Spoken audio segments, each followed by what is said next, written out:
Okay, so we are holding on Daf Tet Amud Bet and the two dots over Harega V'Loi Chag. So we were talking about someone who forgot to bring or didn't bring for whatever reason on the first day of the Chag, the Karban Chagiga. He has 7 days to bring it, 7 days of the Chag, even after Shavuot. He still has those 7 days after the Chag to bring the Karban Chagiga. What happens if the entire Yom Tov passes by, an entire time period passes by? Over Hareg V'Lo Chag, Einu Chai Machrioto. He can no longer bring the Karban Chagiga. Then Emar, let's have a pasuk that says, "Me'uvat lo yuchal litkon, v'chisron lo yuchal lihimanot." A crooked thing cannot be straightened, and a lack cannot be counted. Okay, so we already saw this pasuk before in the Mishnah. This is the pasuk in Kohelet 1:15. Okay, so now Amr le Bar Hehe le Hillel. Bar Hehe said to Hillel, who is Bar Hehe? Bar Hehe, the Farshim say, was a ger. Why is he called Bar Hehe? Because he was a ger. They're considered descendants of Abraham and Sarah. Abraham, his name was Abram. Sarah was named Sarai. They both got two Hay's to their name. So therefore it says Bar Hey Hey. He's the son of Hey Hey, of Abraham with a Hey, and Sarah with a Hey. In fact, Ben Bagbag was also called Ben Bagbag because Beis and Gimel is Gematria 5. Ben Bagbag. He's also Ben Hey Hey. Also Ben of Abraham and Sarah. Why are they using nicknames and not their names? Well, they were Gerim. You don't want to know who they really are because the government wasn't so happy with non-Jews converting to be Jews. And so somewhat of privacy and some sort of protection for them by using that name. Bar Hehe is famously known in Pirkei Avot for teaching the teaching of Lefum Tzara Agra. According to the effort is the reward. Perhaps one of the teachings we'll learn here today is connected to that. So, Amr le bar hey hey lehilel, hi lihimanot. Why does the pasuk say counted? Lihimalot mi ba'ilet. Something that's lacking needs to be filled, not counted. Shemanahu habirah l'dvar mitzvah, v'hu lo nimna imahen. Talking about someone who was counted for a mitzvah, and then he was supposed to be there, and he didn't show up. He didn't show up. He gets no credit whatsoever. The Maharshas are talking about here about making a minyan. Someone says we need minyan, and he says, "Okay, count me in." And then, as it happens a lot of times, the guy doesn't show up. So on this, it says that he would not be counted with them. He's not going to get, even if he prays at home alone and stuff like that. He will not get the mitzvah of being with them, counted in their mitzvah, because by doing it with the group, it's definitely a lot more hashuv. Me'uvat lo yuchal litgon. A crooked thing cannot be straightened. That should be kriyat shema shacharit or kriyat shema sha'arvit. Someone who doesn't say kriyat shema in the proper time, there's no way to fix it. Or should be tell tfilat shacharit, or he is mevatel tfilat shacharit, or tfilat shel arvit, or tfilat of arvit, or even tfilat shel mincha. It just uses the same stylistic language of kriyat shema av shacharit. So yes, shacharit ba'arvit. Now the truth is, if a person missed a tefillah, he can make up tashlumin, right? Miss Michik pay two arvit, I want to miss shachit, you pay two minchas, right? Here we're talking about lashon is bitel. So as shalom, a person purposely didn't daven, he's not allowed to make that up. So that's what it's talking about. Bitel shacharit or shacharit. So that's what it means. Something crooked cannot be made straight. And a lack cannot be counted. What does this mean? He was counted, but then he never showed up. He's not going to get any count with them. He's not going to get any schar with them. Next Gemara. Omar le bari hey hey le Hillel. Bari hey hey said to Hillel. My dichti, what does it mean in passing? Where it says in Malachi 3:18, V'shavtem uritem. Vein tzadik l'rasha. When you return, you'll come and see the difference between a tzadik and a rasha. Ben ovid Elohim, la'asher lo ovidoi. Between servant of Hashem and someone who's not a servant of Hashem. So haynu tzadik and ovid Elohim, haynu rasha, haynu asher lo ovido. So Ben Hey understood. Ben Hey understood when it says tzadik. Tzadik is the same parallel in the pasuk as the person who's an oved Elohim. And Lasher Lo Avido is somebody who is what's it called? Is the Russia. So Amalei he'll tell them no. It's not two parallels in the same pasuk. Avido, velo avido, the one who is a servant, the one who's not a servant of Hashem. Tarvayu and tzaddikim gemurinu. Both of them are talking about complete tzaddikim. Ve'ein doim and shayne pirkoi mea pa'amim, l'shayne pirkoi mea ve'echor. But there's no difference in someone who learns 100 times and someone who learns 101 times. So it's not the Ovid Elohim, Mashalo Avo, Lo Avedo, is talking about two tzaddikim. Just one learned 100 times and one learned 101 times. And you can't compare the two. It's taught that 100 times you need to learn something in order to remember it. 101 times shows how much you have Ahavat Torah. You have love for Torah. So where are we, Rabotai, so far? We studied anything 100 times. It really means we don't remember anything. And how we show that we love Torah by learning it 101 times. It makes all the difference.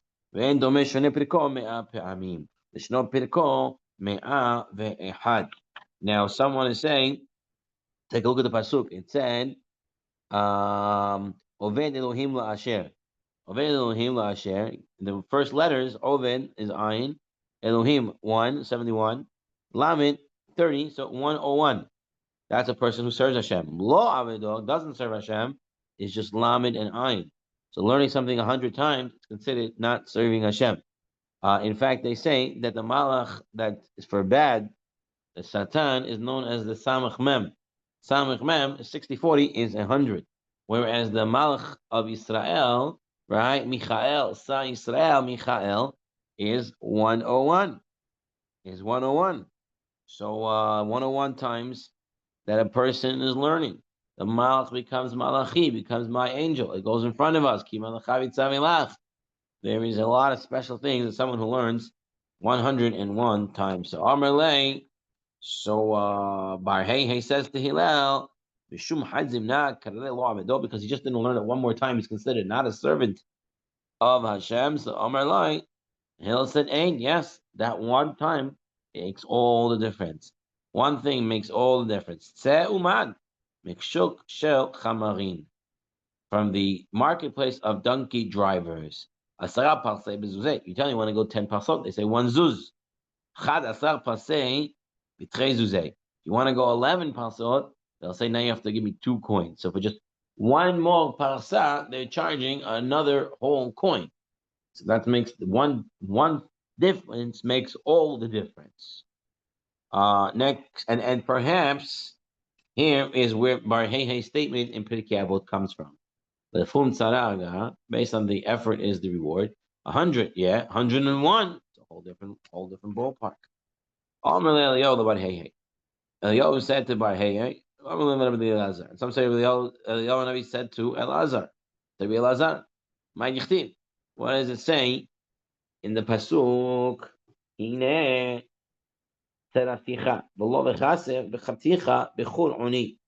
I will refine the Jewish people, but not in a fire that for silver, but rather I choose for you the crucible of poverty, a oven of aniyut, of poverty.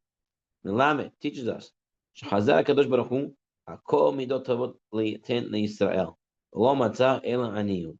Hashem looked around for the best midah. What would make the Jewish people get better? And the only thing he found that was the best for the Jewish people was to be poor. Amar Shmuel, Bitim Rav Yosef, Hain Dimre Inche. Ya, Aniotal Lehudae, Ki Barzat Sumaka, Lesusia Hivara. It's like a red strap to a white horse. Poverty for the Jewish people. It makes them stick out. It makes them stand out. Now, the Farshim explained, doesn't mean he's poor to the point that he really has no money, because that will lead a person down a level of sin.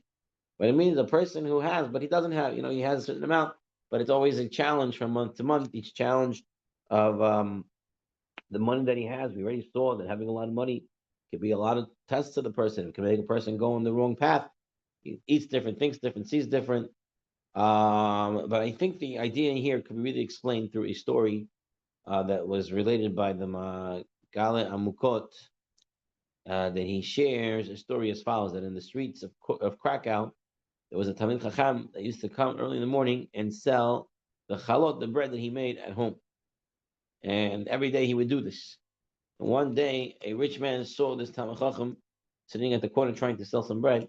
He said, "It's not right for a Talmid Chacham to be sitting in the corner trying to sell his bread." So he said, "I'm going to start giving you money, and you go learn all day." And he made a deal. They had a deal. He's going to give him money. He's going to learn, and they'll get some of the schar, the limud. Fine. It went down for a week or two, and afterwards, this rich man is again walking on the street, and he sees a Talmid Chacham there selling his chalot. He says to him, "What happened? I thought we had a deal." He said, "Yeah, we had a deal, but the deal's off. I don't want the deal anymore." He said, "Why don't you want your deal anymore?" And this comes out. I will tell you the part of the story. Is the man said, "Up until now, before I met you, I had a much closer connection to Hashem. Every day I would wake up and I say, Hashem, please let these chalot come out good so people will buy them, so I'll have panasa, so I can be able to go to the Beit Midrash and learn." And I would down to Hashem, talk to Hashem, come close to Hashem. And this being poor and trying to get money made me closer to God. But the minute you showed up and started giving me money, I lost that connection with HaKadosh Baruch Hu, so to speak. And I want that back. Therefore, take your money. I'd rather do it this way, where I have a connection to HaKadosh Baruch Hu.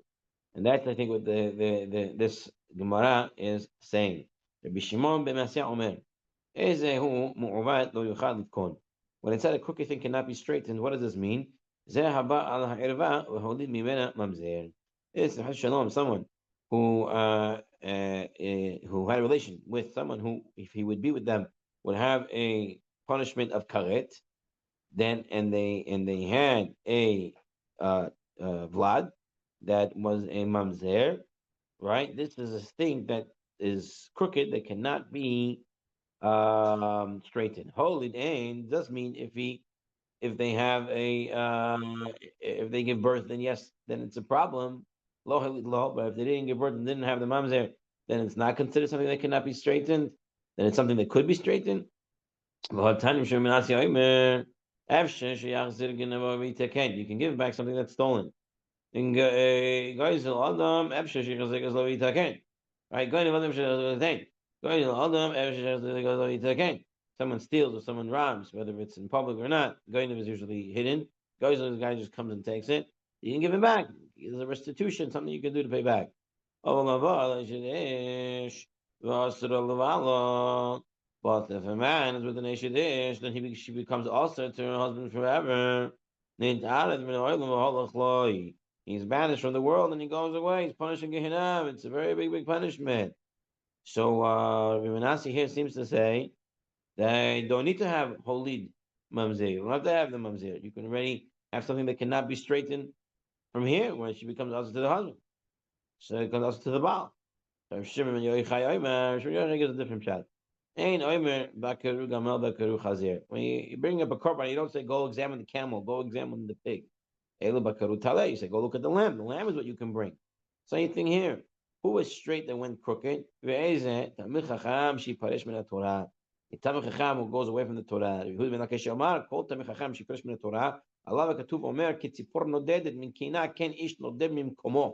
Like a bird wandering from its nest, so is a man who wanders from his place. He left the study hall, right, where all the learning was going. And now he goes and he talks about idle matters, about the Banim B'Temim. He let go of the Orech Yamim and all the good stuff. And the pasuk says, "Ma matzu avotechem ki avel kirahaku me'alai." What wrong did your fathers find in me that they distanced themselves from me? How could someone who was close to the Torah all of a sudden go away? What did he find wrong? What did he do wrong? So this is a big bushat. This is not good. This is someone who was made crooked that cannot be straightened. Now, anyway, according to Manasseh, you have here a question. In one place he says it has to be holid mamzer, and over here he says no, it should come asul ba'ala, and that's already a forever problem. The Gemara says, "Lo kasha kama hato pinuya." This is where he's with his achoto, who is pinuya. She is not married. As such, there is no Eshed Ish issue. The Eshed Ish, you're right. So Holid Mamzer, when the woman that he's with is single, and the problem is not Holid Mamzer, that's something that cannot be straightened out. But Eshed Ish, you're right. Eshed Ish is a case where even without the Holid Mamzer, really both of them are Eshed Ish.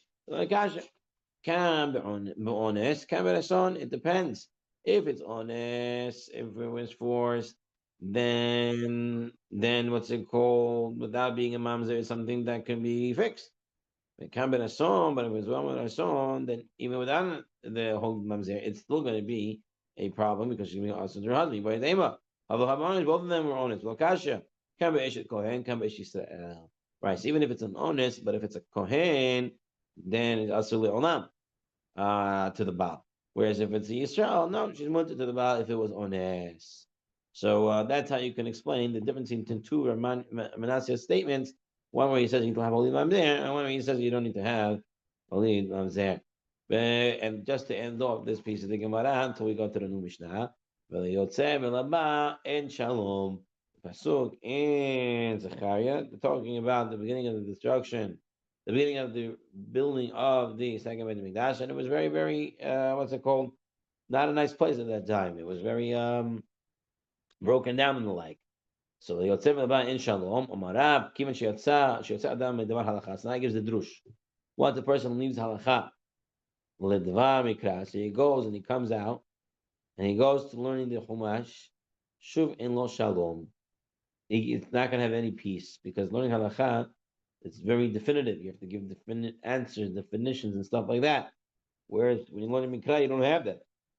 So he's not going to be at peace. So Shmuel Mishnah. This is someone who goes from Talmud to Mishnah. Talmud is more analytical. Mishnah is more statements, but Talmud is already explained it all out. And so going from Talmud to Mishnah is going to be something that's Elo Shalom. It's going to be hard for him to have peace. Afilu Mishas L'Shas. Even going through Shas L'Shas. What Shas L'Shas says Rashi? Mishas Yerushalmi Shas Bavli. To go from Shas Yerushalmi to Shas Bavli. There's a difference in the style of learning. Shas Yerushalmi is more, here's the halacha, and shorter analytics, and more they agreeing to each other as they're more humble. And whereas Bavli is more in depth, more analytical, and there's a lot of questions and never ends off really. And so going from Yerushalmi to Bavli is hard. And the Torah says, "Omihu afilu ibcha yesh leimer." Okay, even backwards also would be a problem. Going from Bavli to Yerushalmi, basically, when you're going from one mode of limud of study to another mode of limud, it could be very difficult. And in Shalom, you won't have peace because it is a very hard thing to do. The Gemara in Bava Metzia tells the story of Rav Zera. When Rav Zera went from Bavel to Yerushalayim, he fasted 100 times, and he should forget Talmud Bavli, and this way he can learn Talmud Yerushalmi without the Bavli bogging him down, so to speak. Okay, so interesting idea when it comes to different limudim and how do we get into them and how do we come out of them, because really there are different ways to look at things. Okay, the next Mishnah is talking about a little bit about Chagiga, and that's why it's here as the meaty. And let's take a look. Interesting Mishnah, very interesting Mishnah. Heter nidarim porchin be'avir. The whole sugya of being matir neder, someone made a vow, and to break his vow, it's a halachot that are floating in the air. Ve'en lahem amash yismachu. And there are really no psukim in the Torah that they are connected with. Hilchot Shabbat, Chagigot, v'hame'ilot. Areihem kehararim matulim b'shta'ara. They're like mountains suspended by hair. They're huge, but they're being suspended by hair. For there are a few psukim, and yet there are many, many laws. Hadinin, monetary law, v'avodot, and services. Ha'toharot, v'hatumot, v'arayot. Yesh hem asher yismechu, hen, gufei Torah. These last couple, some of it tahara, arayot, avodot, korbanot, and these type of things, are with a lot of psukim. They have plenty of what to rely on. These are the fundamentals of Torah. What does that mean? The Gemara will have to explain what is the fundamentals of Torah. So now we said in the beginning of this Mishnah that to be mater neder, head and nedarim, is floating in the air. Tanya, starting right there, the other said no. Yesh lahem amash yismechu. You have what to put this mater neder on, to what to be yismech on it. Shenemar, because it says kiyafli, 2 times in the Torah. Once by Arachin, by Arachin, was where a person says, I give my value to the Mikdash, right? It says, Kiyafli neder be'erkechan b'ashot la'Hashem. And then you have another Kiyafli by Nazir. where it says Ki afli lindor neder nazir lahazir laHashem. And what does yafli mean? To utter clearly. Why did it say it twice? Achat hafla al isur. One tells us I have to say it clearly in order to make the isur. V'achat haflat leheter. And one shows that it has to be said clearly in order to be matir the nether, to make heter on the nether. Rabbi Yoshua Omer Yesh Lahel Masha Yismachu Shenemar Asher Nisbati Behapi Imivon El Menuchosi. Or basically Hashem is saying, I have sworn in my wrath that I should not come to my resting place. I will not bring the Dora Midbar into the resting place. Not into Eretz Yisrael or not even to Olam Haba. Ba'api nishbati. I swore when I was angry, so to speak. And then I went back and I let them in. Obviously not into Eretz Yisrael, but into Olam Haba. Rabbi Yitzchak Omer, Yesh lahem amasha yismechu. You have a different pasuk. Shnemer kol nediv ulibo. Anyone who is his heart wants to bring it. The minute his heart doesn't want to bring it, he could be matir neder.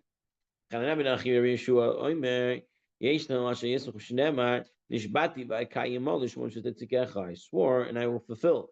Sometimes you swear and you fulfill. Sometimes you swear and you don't fulfill. They give me matir neder. So the Amar of Yehuda in the name of Shmuel said, if I was there, I would have said as follows: Mine is better than yours. How do we know that a person can it says lawyer hail devaro. He cannot profane his word. He cannot be the one to go against what he said. Who ain't a muhil?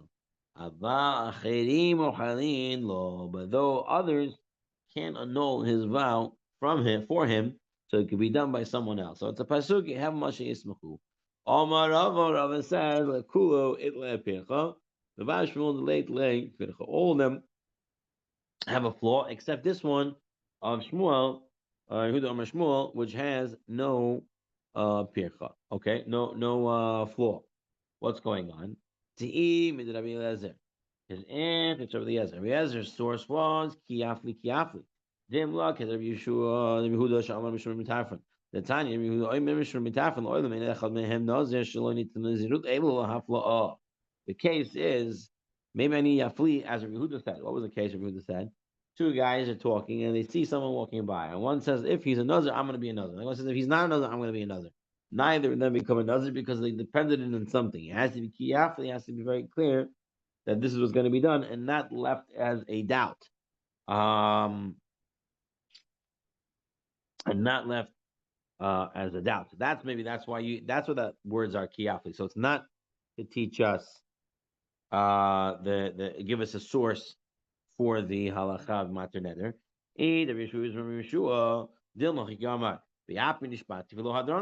Really, I was upset with them, and I didn't go back. Either I didn't let them into Eretz Yisrael, or I didn't let them into Olam Haba Chas Shalom. Okay, so it doesn't say that he went back. Maybe he's coming to argue with Shmuel. The Shmuel.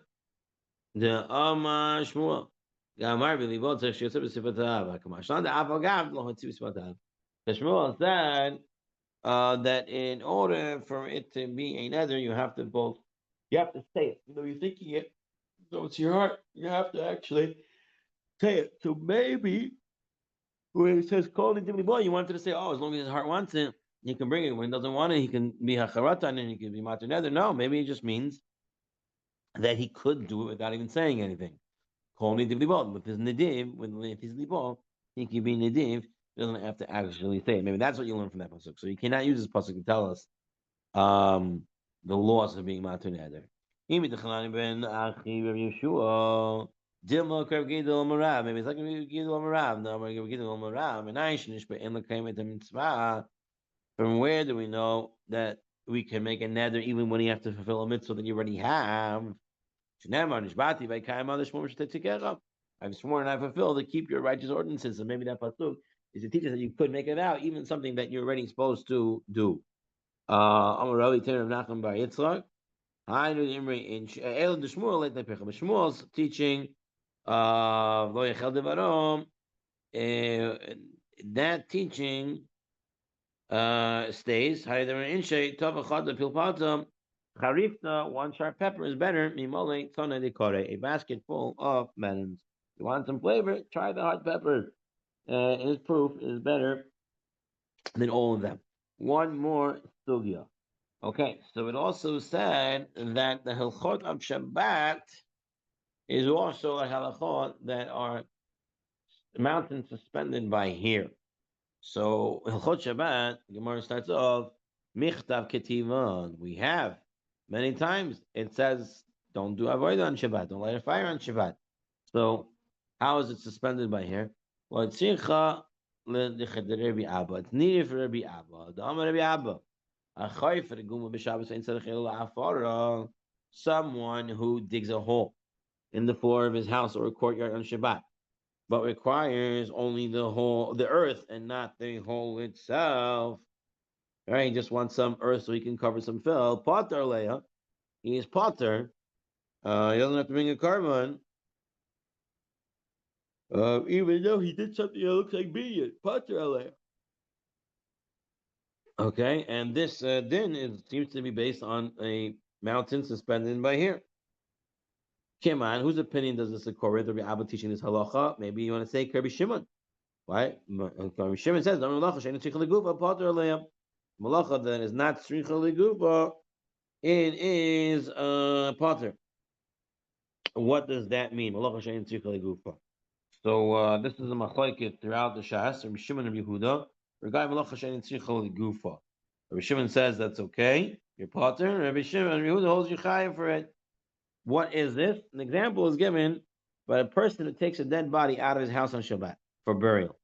In that case, he does not transport the corpse because it is needed in the public domain. He desires only to remove the corpse from his premises. In fact, he would have preferred not having to take this action at all. He is merely resolving the problem presented by having a corpse in the house. Thus, he is not considered to have performed malacha for its defined creative purpose. Therefore, according to Shimon, he's exempt. Whereas Yehuda, he's liable nonetheless. But if someone transfers from private to public because it's needed in the public domain, has achieved the defined purpose of malacha, of hotzah, of taking out, and then he would be hayab. Tosafot has a different understanding. So according to Rashi, malacha she'etzich means I'm not doing it for that malacha. Hotzah means I want to take it out from my house to the Rishut Rabim. Here I'm taking it out not to take it out to the Rishut Rabim, just to get it out of my house. So it's malacha she'etzich gufa. Whereas Tosafot understands malacha she'etzich gufa that it means that it's not being done for the same reason that it was done in the Mishkan. That malacha she'etzich gufa means it's done as it was done in the Mishkan. Regardless, the Gemara one says that feel the Rabbi Yehuda. No, maybe even according to Yehuda, usually says the malacha she'etzich gufa is chayev. There usually hata mitaken, where he did some sort of mitaken. Okay. Although removing the corpse from one house does not achieve the defined person of malacha, is at least a constructive out, since it rectifies the undesirable situation. He's therefore liable, according to Yehuda, since in the final instance he performed the act, which is the malacha. But but here he's ruining his backyard. He's ruining his house or his courtyard, making this hole. So it's a mikalkel. He's not building. On the contrary, he's ruining the floor of his home or his courtyard. And therefore, it's not constructive. And therefore, in this case, Yehuda agrees. Then he also is exempt. He's also potter. So there's constructive purpose, and then there is destructive.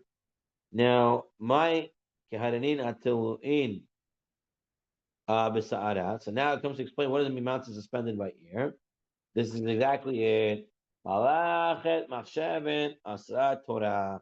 The fact that we say that only constructive malacha is also by the Torah, malachet machshavet lo kitiva, and we don't have any statement about malachet machshavet in the Torah.